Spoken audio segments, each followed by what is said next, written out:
in our artificial intelligence regulation, in our directive on platform workers, we wanted to make clear a few things. First of all, that there's a clear risk linked with the use of artificial intelligence at work. For instance, using artificial intelligence in selection processes might have bias. And so whoever has the intention, that's the legislative proposal we have made, to use such a system in the workplace must make sure that those algorithms are certified and a proper impact assessment is done of what, are the elements that constitute the algorithm. So first of all, a duty to explain the algorithm. Second, duty to actually provide an explanation where the data that have trained the algorithm are coming from. Third element, to make sure that all the constituencies around utilization data, privacy, security from cyber attack, everything is respected. And last but not least, the algorithm does not show any type of bias towards particular categories of workers and people. So, in other words, there are algorithms in our proposal for legislation for artificial intelligence that we consider high risk. And in this category, for sure, it falls whatever algorithm is used in the workplace, especially for management of the selection. Another element in the workplace is that the use of artificial intelligence shall be discussed with the organization that represents the workers. There should be an explanation given and a discussion about, for instance, using performance algorithms when it comes to measuring the output of workers. We did not want to introduce any form of prohibition because, as I said, every more efficient workplace, it's also in the interest of everyone because clearly increasing the production, increasing the output generates more work and more opportunities, and also maybe less bias compared to human beings in certain circumstances. But at the same time, there should be a proper discussion, evaluation, a proper explanation given. Another important element in the workplace, in this connected workplace, is the right to disconnect and the right, to actually live in a sphere which is your private sphere, that nobody can disturb you. To that extent, we are at the last stages of something that you can call the digital constitution of Europe. It's the solemn declaration of the digital rights of European citizens, where basically we are creating a charter of digital rights, which the three European institutions, the European Parliament, the European Council, the European Commission, will sign. It has not a legal value per se, but it's the social contract of Europe with its citizens when it comes to the digitalization, because it will contain all the elements which are about spelling out clearly what it means human-centric. And one of the elements when it comes to workers is clearly the right to disconnect. In this zero-distance society, actually there must be distances at a certain point in time. So once again, the use of internal social media systems that allows workers to connect and people to express their opinion are forms of democratization of the workplace, are forms which are interesting because everybody has a voice and everybody can participate to teams, co-create and work together. And doesn't really matter what is the function. These kind of ways of including workers to the life of an enterprise can be done at all levels. High skill, lower skills, or high specialization, lower specialization of work. But there must be the moment where you can say, I now switch off. And this is very important for the integrity and the wellness of all of us. Probably in our life, we experience every day that we have this compelling need to look at the smartphones, to the point that sometimes my daughter tells me, but what we were doing exactly when the smartphones were not there? And sometimes I say, well, maybe we were talking a bit more.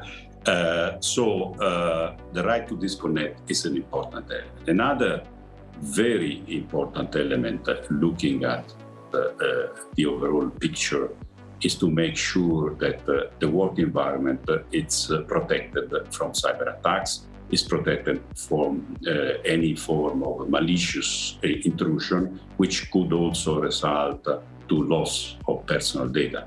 Clearly, this is quintessential when you look at sensitive services such as healthcare services, but it's important everywhere.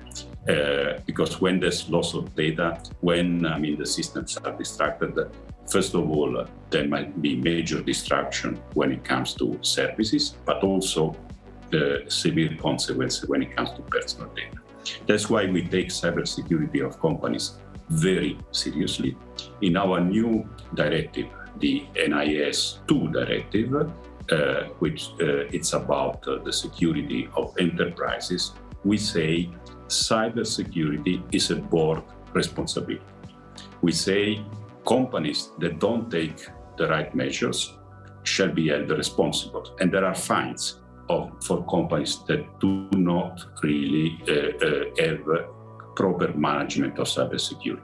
Of course, also in cybersecurity, as we have done for what concerns AI, there are different companies, and different degrees of risk. You can imagine that companies distributing electricity or water are very sensitive companies compared to companies which are, for instance, in the chemical production. So there's a gradation of responsibility, but still cybersecurity is a basic responsibility of each and every company, because the consequences for the society, for the people, can be really important. The last element I want to convey to you, it's about skills.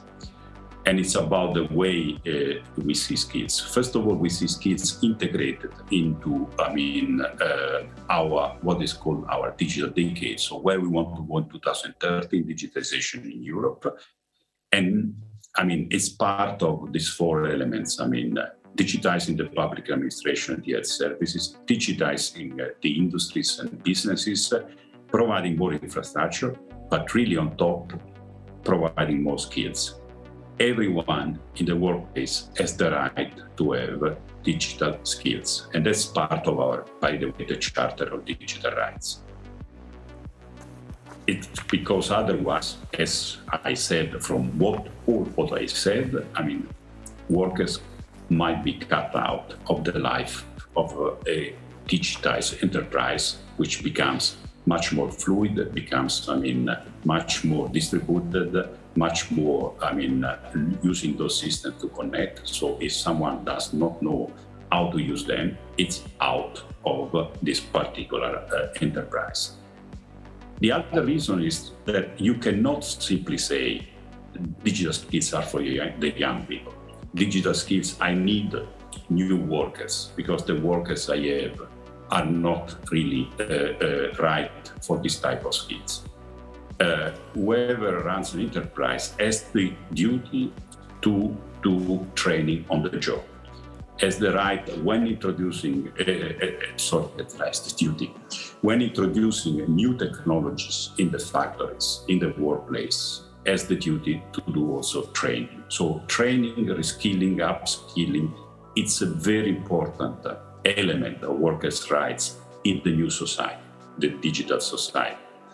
And also, it's not just about basic skills, but the more things become complex, the more it's important. We are working full speed into the idea that everything has a digital copy. Some call it metaverse, you call it as you like.